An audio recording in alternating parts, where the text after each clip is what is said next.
اور جب میرے بندے آپ سے میرے بارے میں سوال کریں تو کہہ دیجئے بے شک میں قریب ہوں، میں پکارنے والی کی پکار کا جواب دیتا ہوں جب وہ مجھے پکارے۔ تو ان کو چاہیے کہ وہ میرا حکم مانیں اور مجھ پر ایمان رکھیں تاکہ وہ ہدایت پائیں۔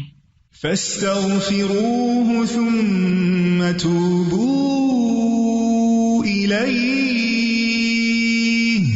إن ربي قريب مجيب۔ سو اس سے بخشش مانگو پھر اس کی طرف پلٹ آؤ، یقیناً میرا رب قریب ہے، قبول کرنے والا ہے۔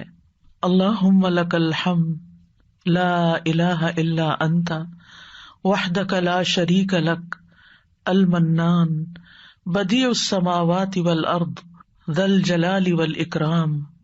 اے اللہ، ساری تعریف تیرے لیے ہے، تیرے سوا کوئی الہ نہیں، تو اکیلا ہے، تیرا کوئی شریک نہیں، تو بہت نوازنے والا ہے، تو آسمانوں اور زمین کا پیدا کرنے والا ہے، اے جلال اور اکرام والے رب۔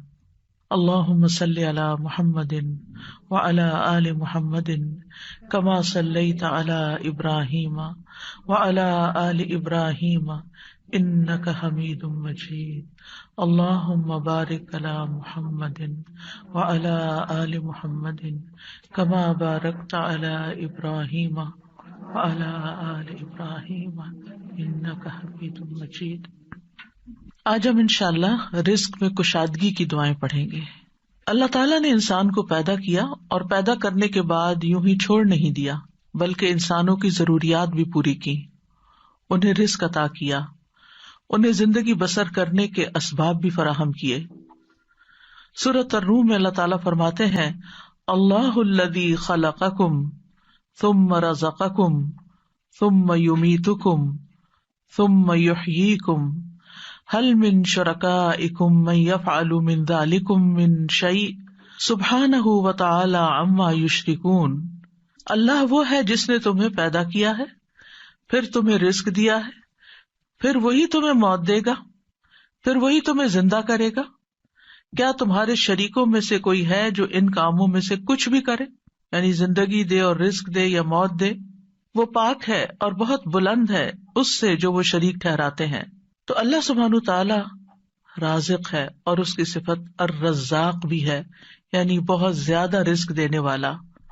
اس نے آسمان و زمین کی تخلیق کے وقت ہی زمین کے اندر معیشت اور رزق کے وہ سارے سامان رکھ دیے تھے جس کی زمین والوں کو ضرورت تھی۔ یعنی جب اللہ تعالیٰ نے زمین کو پیدا کیا تو صرف اس پلانٹ کو نہیں پیدا کیا بلکہ اس کے اندر اسباب رزق بھی پیدا کر دیے، اور جتنی بھی مخلوقات پیدا کی جو ان گنت ہیں، ہم گن نہیں سکتے۔ یعنی انسان تو انسان، انسانوں کے علاوہ جنات، پھر حیوانات، چرند پرند درندے، چیونٹیاں، کیڑے مکوڑے، سمندر کی مخلوقات جو ان گنت ہیں، جن کی صرف اقسام ہی ان گنت ہیں۔ تو صرف ان کو پیدا نہیں کیا بلکہ ان سب کے رزق کی جو ضروریات تھی وہ بھی زمین کے اندر رکھ دی۔ اور پھر آپ دیکھیے کب سے یہ زمین بنی ہے اور کب سے اس پر حیوانات موجود ہیں، اور وہ ہر روز کھا رہے ہیں، پی رہے ہیں، اپنی ضروریات پوری کر رہے ہیں۔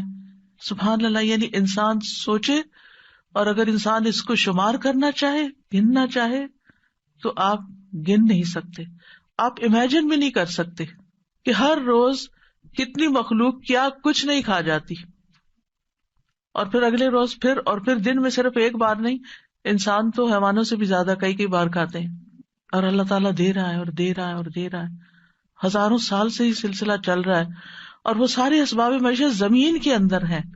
یعنی ایسا نہیں کہ وہ کچھ کھا لیے تو پھر ختم ہو گئے، جیسے آپ اپنی فریج میں سے کچھ نکال لیں تو پھر دوبارہ تو وہ نہیں ملے گا جو آپ نے نکال لیا، لیکن اللہ کی زمین کے اندر جو کچھ ہے وہ آپ نکالتے جا رہے ہیں، اور پھر اللہ تعالیٰ دوبارہ ان میں سے پیدا کرتا چلا جا رہا ہے۔ یعنی ایک ٹری جو آج ہمیں نظر آتا ہے، معلوم نہیں اس کے پیچھے کتنی ہی چین ہے ٹریز کی کہ جن کا یہ بچہ ہے جو آج ہمیں نظر آ رہا ہے۔ تو یہ اللہ سبحانہ تعالیٰ ہی کی قدرت ہے اور اس کی طاقت ہے اور اس کی پلاننگ ہے۔ اسی لیے ہم جب رب کا لفظ استعمال کرتے ہیں تو ہم کیا کہتے ہیں؟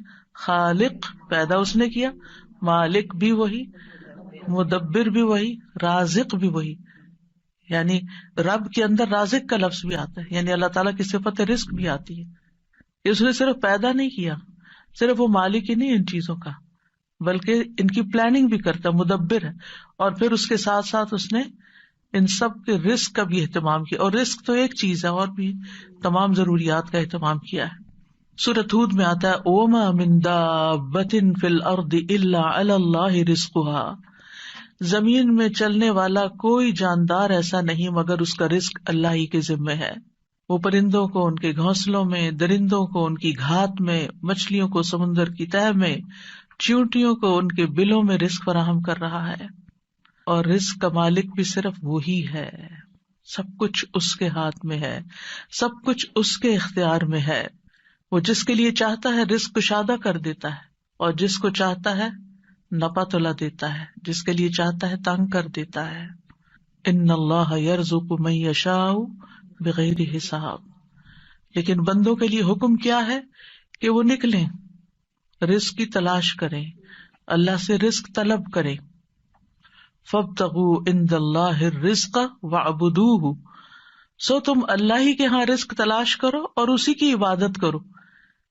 حیوانات رزق کی تلاش میں نکلتے ہیں، پرندے اپنے گھونسلوں سے نکلتے ہیں، چیونٹیاں بلوں سے نکلتی ہیں، اور اسی طرح باقی مخلوقات بھی اپنے رزق کی تلاش میں سارا دن مارے مارے پھرتی ہے.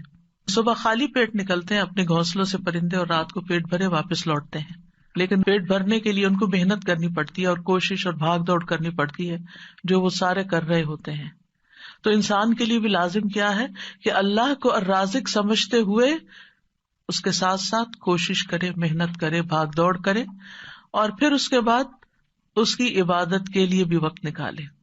پرندوں کی تو تسبیح کافی ہے، لیکن انسان کو عبادت کے مختلف طریقے سکھائے گئے ہیں.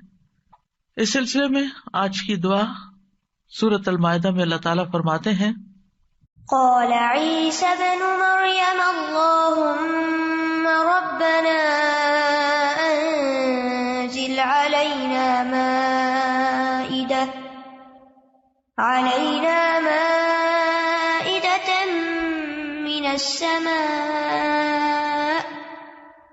تكون لنا عيدا لأولنا وآخرنا وآية وارزقنا وانت خیر الرازقین. عیسیٰ ابن مریم نے کہا اے اللہ، اے ہمارے رب، تو ہم پر آسمان سے ایک خوان اتار جو ہمارے پہلوں اور پچھلوں کے لیے عید ہو جائے، اور تیری طرف سے ایک نشانی ہو، اور ہمیں رزق عطا فرما، اور تو سب سے بہترین رازق ہے. اس آیت میں عیسیٰ علیہ السلام کے زمانے میں ایک خاص واقعے کی طرف اشارہ ہے. عیسیٰ علیہ السلام نے جب لوگوں کو اللہ تعالیٰ کی طرف بلایا تو حواریوں نے اس پر لبیک کہا، آپ پر ایمان لائے، اور ایمان میں مزید اطمینان کے لیے عیسیٰ علیہ السلام سے کہا کہ کیا آپ کا رب یہ کر سکتا ہے، اس میں یہ قدرت ہے کہ ہم پر آسمان سے تیار شدہ کھانا اتارے.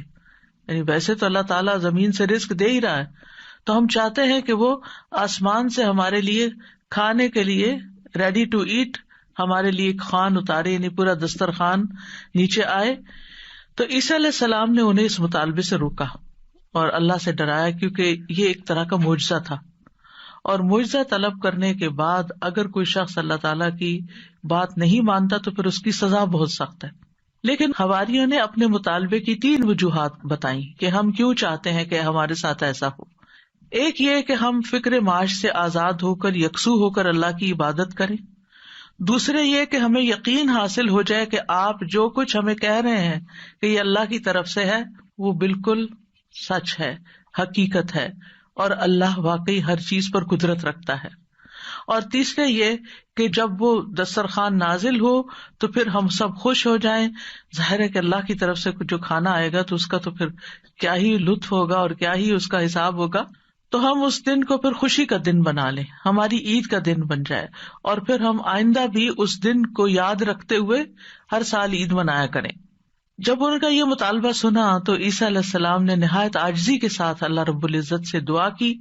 لوگوں کا یہ مطالبہ اللہ تعالیٰ کے سامنے پیش کر دیا، اور اللہ تعالیٰ سے دعا کی کہ لوگوں کو غیب سے رزق عطا فرمائے جو ان کے اگلوں اور پچھلوں کے لیے ایک یادگار خوشی کا دن بن جائے، اور یہ ایسا معجزہ ہو کہ لوگ اپنی آنکھوں سے دیکھ لیں کہ کس طرح آسمان سے اترا، یعنی وہ زمین کے رزق سے پھر مختلف چیز ہو، کیونکہ زمین کا رزق تو سب اپنی آنکھوں سے دیکھتے ہیں، جو کچھ زمین پیدا کرتی ہے اور جو سمندر سے اور مختلف سورسز سے ہمیں رزق حاصل ہوتا ہے، لیکن یہ جو آسمان کا رزق ہے obviously یہ زمین کے رزق سے مختلف ہوگا، تو اس سے ہمارا ایمان بڑھ جائے گا۔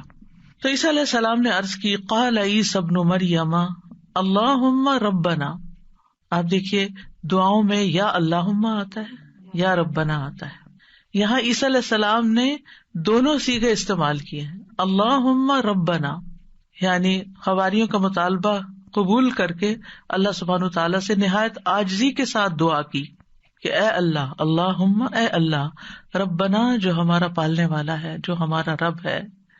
اور اس سے یہ بھی ظاہر ہوتا ہے کہ عیسیٰ علیہ السلام اپنے آپ کو نہ اللہ سمجھتے تھے، نہ اللہ کا بیٹا، اور نہ ہی رب سمجھتے تھے، بلکہ وہ اللہ سبحانہ وتعالیٰ کو یا اللہ اور یا رب کہہ کے پکار رہے تھے۔ تو اس سے کیا ظاہر ہوتا ہے کہ وہ خود رب نہیں تھے، اور نہ ہی وہ اس کے قائل تھے، اور نہ ہی وہ کسی چیز میں اپنا کوئی اختیار سمجھتے تھے۔ اور پھر یہ بھی دیکھیے کہ حواریوں نے عیسیٰ علیہ السلام سے یہ کیوں کہا کہ آپ دعا کریں؟ اگر وہ انہی کو رب مانتے ہوتے تو انہی سے مانگ لیتے۔ تو ان سے جب انہوں نے یہ کہا تو اس سے یہ پتا چلتا ہے کہ عیسیٰ علیہ السلام کے ماننے والوں کے ذہن میں کہیں دور پار بھی یہ خیال نہیں تھا کہ عیسیٰ علیہ السلام اللہ کا کوئی حصہ ہے نعوذ باللہ، یا کوئی بیٹے ہیں، یا کسی بھی طرح الوہیت کا کوئی مقام رکھتے ہیں۔ وہ ان کو ایک نبی کے طور پر ہی سمجھتے تھے۔